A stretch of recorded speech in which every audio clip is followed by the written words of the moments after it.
صلی اللہ سیدنا محمد وعلى آله وأهل بيته وأصحابه وبارك وسلم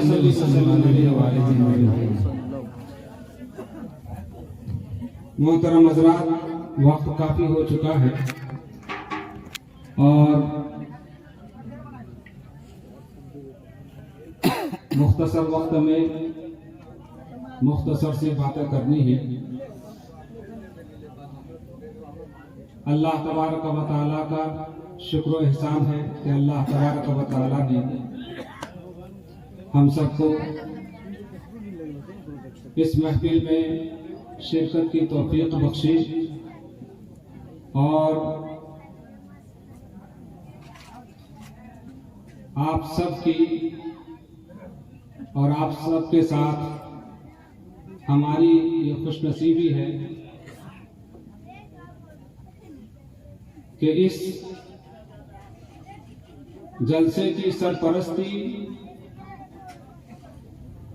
ایک عظیم شخصیت فرما رہی ہے روحانی طور پر، سبحان اللہ، یعنی مرکز دائرہ ہدایت آیت من آیات اللہ جناب حضور الحاج مولانا سید شاہ محمد آیت اللہ قادری زینبی جعفری مدظ اللہ العالی سجادہ نشین خانقاہ عالم پناہ مجیبیہ پھلواری شریف، سبحان اللہ۔ اور اس جلسے کی صدارت فرما رہے ہیں حضرت صاحب سجادہ مجیبی کے بھائی حضرت مولانا الحاج سید شاہ محمد منہاج الدین قادری مجیبی مدظ اللہ العالی۔ حضرت کے سایہ رحمت و شفقت میں ہم سب حاضر ہیں۔ حضرت کے فیوز کے ساتھ ساتھ ان کے آباء اور اجداد کے فیوز و برکات سے ہم سب مستفیض ہو رہے ہیں، بے شک، سبحان اللہ۔ کیونکہ ہم لوگ وسیلہ کے قائل ہیں، وسیلہ مانتے ہیں، اور بغیر وسیلہ کے اللہ تعالیٰ تک کوئی پہنچ بھی نہیں سکتا۔ وسیلہ تو ضروری ہے۔ سبحان اللہ۔ تو خانقاہ عالم پناہ مجیبیہ کے بزرگان کے فیوز و برکات سے مستفیض ہونے کے لیے حضرت کی ذات ذریعہ اور وسیلہ ہے۔ واہ واہ واہ، سبحان اللہ۔ کیونکہ یہ گھر والے ہیں، سبحان اللہ، سبحان اللہ۔ اور جو نگاہ کرم گھر والوں پر ہوتی ہے دوسروں پر نہیں ہوتی۔ ہم سب مستفیض ہوں گے لیکن ان کی برکت سے، بے شک، ان کے وسیلے سے، ان کے صدقے سے۔ واہ واہ واہ، سبحان اللہ۔ جو فیوز و برکات یہاں برستے ہیں پہلے ان پر برستے ہیں اور ان کے صدقے سے ہم سب پر برستے ہیں۔ بے شک، سبحان اللہ۔ یہ سعادت مندی ہے ہم لوگوں کی، اور خوش نصیبی ہے غلامان پیر مجیب کی کہ حضرت تاج العارفین کے دامن کرم سے ہم سب وابستہ ہیں الحمدللہ۔ اللہ تبارک و تعالی ہم سب کو تا دم آخر حضرت تاج العارفین کی بارگاہ سے جڑے رہنے کی توفیق بخشے، آمین ثم آمین۔ اور میں نے ابھی یہ بات سنی کہ آپ کے سری پور کا ماحول بہت اچھا ہے ماشاءاللہ۔ جس خانقاہ سے بھی جو شخصیت تشریف لائے تو سارے کے سارے لوگ ان سے فیض حاصل کرتے ہیں اور ان کی خدمت میں حاضری دیتے ہیں۔ یہ بہت اچھی بات ہے، سبحان اللہ۔ اور خانقاہ عالم پناہ مجیبیہ یہی سبق سکھاتی ہے، واہ واہ واہ، یہی سبق سبحان اللہ۔ سکھاتی ہے کہ پیر کہیں کے بھی ہوں، کسی خانقاہ سے بھی آئے، وہ پیر پیر ہیں، ان کا ادب اور ان کا احترام سب پر ضروری ہے۔ اور الحمدللہ یہاں یہ ماحول اگر ہے تو میں سمجھتا ہوں کہ حضرت پیر مجیب کے دامن سے جو لوگ وابستہ ہیں